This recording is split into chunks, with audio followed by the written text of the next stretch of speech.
ده مدريد بالليل كده، صباح الخير. مدريد بالليل الناس بتسكر وتخرف. Oh my god.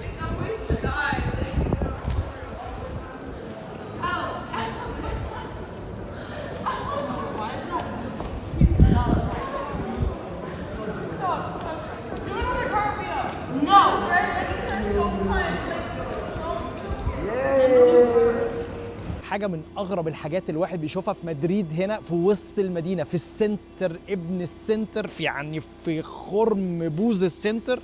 هو الحاجات اللي انتوا هتشوفوها دي زي ما انتوا شايفين كده. الكراتين اللي ورانا دي مش محلات مثلا راكنه كراتينها قدام المحل عشان خاطر هيجوا يرموها في الزبالة، لا يا جماعة. يعني لو اخدتوا بالكم الناس اللي بتنظف الشارع اللي جايين دول نظفوا كل الشارع الناحية دي. شايفين النور، شايفين المية اهو، مش نظفوا كل حاجة، جم لغاية هنا وما رشوش الناحية دي على الصناديق دي وكملوا. ليه؟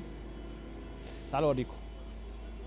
دول الناس المشردين هنا في مدريد. شايفين كل واحد قاعد في صناديق، هتلاقي اللي هو الرجلين بتتحرك بتاعته وحاجته. الناس اللي بيبقوا مدمنين وبيبقوا مشردين بيناموا هنا في الشوارع، بيحطوا الكراتين عشان الدنيا ساقعه، وعليهم ادي واحد، هتلاقي اثنين، وبعدين واحد، ثلاثه، اربعه، وبعدين بقى عاملين زي قلعه جوه بقى. عاملين ايه هنا يعني؟ دي مكان كامل بتاعهم، كامل متكامل. شايفين مقفلين بالكراتين من قدام، وبعدين نايمين جوه، شايف؟ وبعدين واحد تاني، واحد تالت، واحد رابع، وبعدين ده كمان مقفل خالص عشان تلاقيه سقعان فمقفل بكله وهو جوه. يعني حاجه غريبه جدا. اللي يجي مدريد هيلاحظها على طول ان في كراتين كتيره جدا مرميه على البتاع، وكلها جواها مشردين في الشوارع كده في وسط المدينه. يعني احنا هنا في براثا دي ثول، وجنبنا يعني كل الحاجات المهمه جدا في مدريد. لو اتمشيتوا مترين كمان هتلاقوا نفس الكلام. الطبيعي العادي ابن العادي اللي هو نايم متغطي بمليون كفر، واللي جنبه نفس الكلام حاطط كراتين اهو، بيتحرك وبيشخو، سمعنا شخيره من هنا وبيحرك رجليه اهو، ونايم يعني سلطان، قافل برضه على نفسه بكراتين عشان خاطر يمنع الهواء.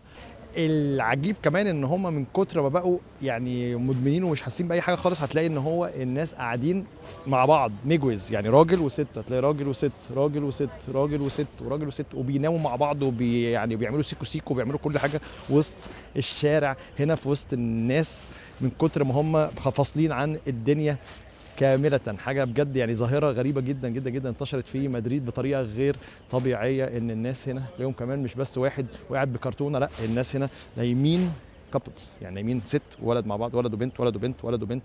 حاجة بجد غريبة جدا جدا جدا. يعني هتفاجئكم لما تيجوا في وسط مدريد. الموضوع بقى ملفت للنظر جدا لدرجة ان حتى في براسا مايور اللي هي اشهر ميدان في مدريد واسبانيا كلها، هتلاقوا الصناديق زي ما انتم شايفين هنا موجود في كل مكان وفي قدام كل محل. حاجة بجد غريبة جدا جدا جدا. اتمنى اكون النهارده وريتكم حاجة بجد ما كنتوش تعرفوها عن اسبانيا. ولما حد يقول لكم جمال مدريد وحلويات مدريد ومش عارف ايه، قولوا له بس لازم يحلوا مشكلة المشردين اللي موجودين في كل مكان في المدينة. اتمنى يكون الفيديو عجبكم، متنسوش تعملوا لايك وشير. تابعونا صفحاتنا الرسميه على الفيسبوك، يوتيوب، انستجرام، تيك توك، حجاجوفيتش. تدعونا اجمد لايك، اصيع كومنت، واحلى شير عشان خاطر الفيديو يوصل لاكتر عدد ممكن حول العالم. كان معكم احمد حجاجوفيتش من العاصمه الاسبانيه مدريد. اشوفكم على خير باذن الله في حتت تانية كتيره جدا. احمد حجاجوفيتش، السلام عليكم.